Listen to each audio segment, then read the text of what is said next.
Welcome friends, welcome back to the kitchen. Today I have a pork brisket, slow braising in the oven, and I'm going to make pork brisket tacos. I'm going to see how that goes anyway.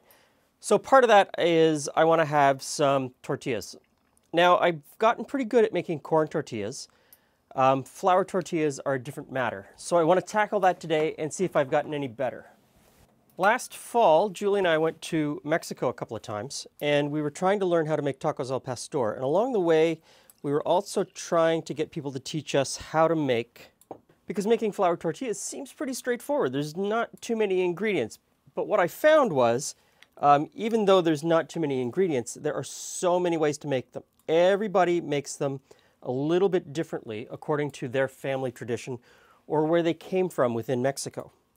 So I made a lot of notes, came up with a couple of things and tried them a few times, looked around at what other people were doing online and realized that the ones that I really liked were the ones that had a mix of lard and bacon fat or just straight up lard.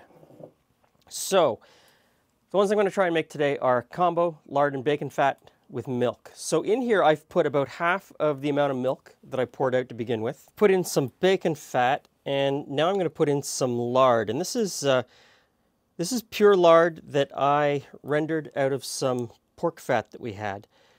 It is absolutely wonderful to cook with. So into this pot.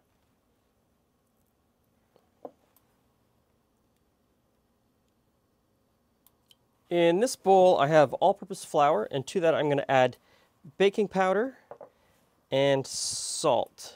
And we'll just mix that in a little bit. I think this is warm enough. So into the flour, along with the reserved cold milk. And this was explained to me as, just in case you make this too hot, this will temper it, but you still want it to be warm.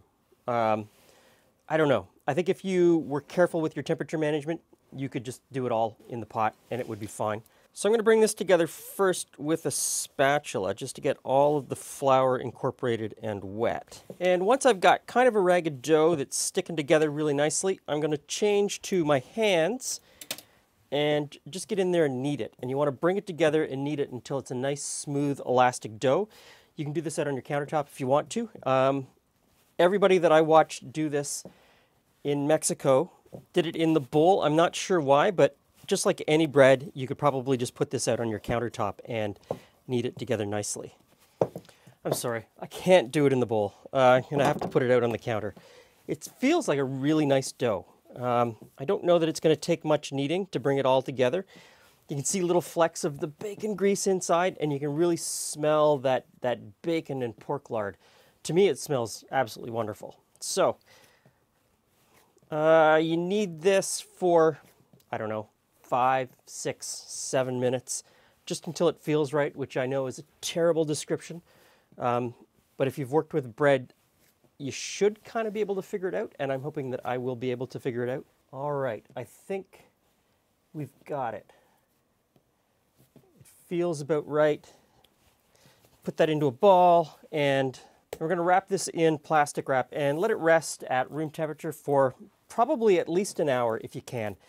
And the idea of the rest is to let the gluten sort of relax, so it's going to be easier to shape it in the next step.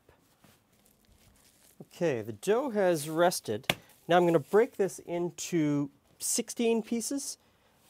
You could do them as big or as small as you want. I guess it's totally up to you, but 16 seems kind of right for me.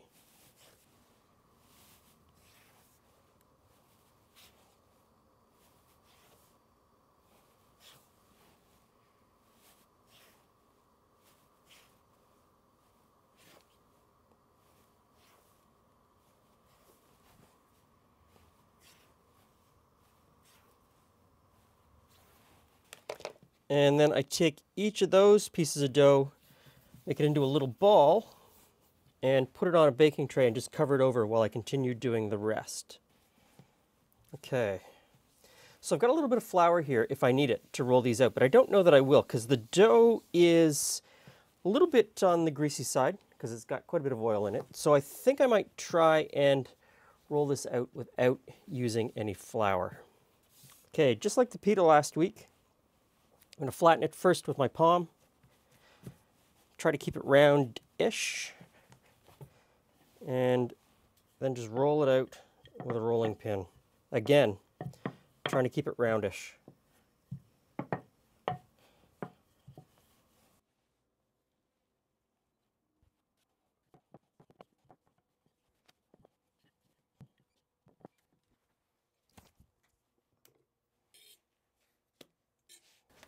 Hey, Jules. Hey friends, hey Glenn. Yay, warm tortillas. End of April, and it's snowing outside. So I thought, let's Warm make, tortillas. Oh, that's a lot of tortillas, Glenn. let's make tortillas. So oh, they're so warm.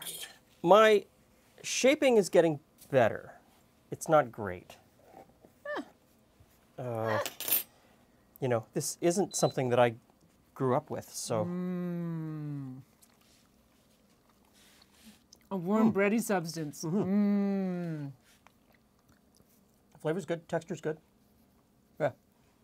I'm pretty pleased. This is the best turnout I've had so far of me trying to make them at home. Long way to go. It has been a long journey.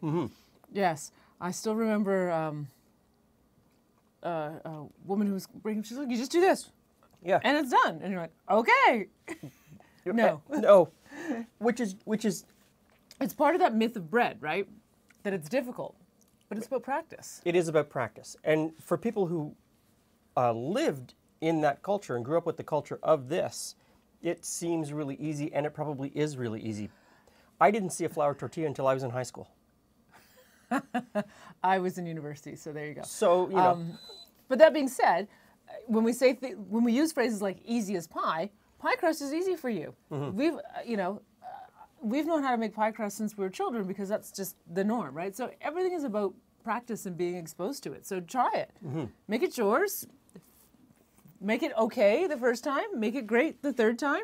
so I still struggle with these, but that doesn't deter me from trying because they taste amazing. Even the ones that It's still great. are wonky still taste great. So, please give these a try. I'm going to clean this up, Jules. I've got a pork brisket in the oven, so I'm going to clean this up and set up, and we're going to have pork brisket with the fresh tortillas. I'm ready. Thanks for stopping by. Stay safe, stay healthy. See you again soon.